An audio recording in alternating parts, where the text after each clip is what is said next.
আমার কপালটাই পুরা। কি কপাল নিয়ে যে তোমার সাথে আমার বিয়ে ছিল আল্লাহই জানে। তুমি আল্লাহর কাছে শুকরিয়া করো, আমার বিয়ে তোমার সাথে হয়েছে। তুমি আমার থেকে ভালো কাউকে পাইতাও না।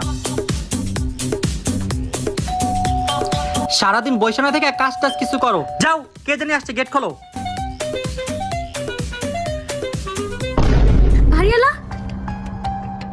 বাড়িওয়ালা আইছে, তাড়াতাড়ি রেডি হও। আরে আপনি? আপনার হাজবেন্ড কোথায়? উনি ঘরের ভিতরে আছে, আসেন আসেন। কি আর বলবো ভাইয়া, হার্ট অ্যাটাকের পর থেকে উনি এরকম প্যারালাইজ হয়ে পড়ে গেছে। এখন আমাদের সংসারও চলতেছে না, ঠিক মতো খাওয়া দাওয়া করতে পারতেছি না, ওনার ওষুধও কিনতে পারতেছি না। থাক ভাবি, আপনি টেনশন করেন না, আমি কিছু টাকা দিই, আপনি রাখেন, ওনার জন্য ওষুধ কিনুন। না না না না ভাই, কি যে বলেন, আমরা তো এমনি এই মাসে বাসা ভাড়া দিতে পারিনি। আর আপনি আরে যদি- সমস্যা নেই, বাসা ভাড়াটা পরে দেখে নিব, আপনি ওনার খেয়াল রাখেন। ঠিক আছে ভাইয়া, থ্যাংক ইউ। ইয়ে বাড়ি গেছে গেছে গা। গা। হ, এই যে দেখো কত টাকা পাইছি।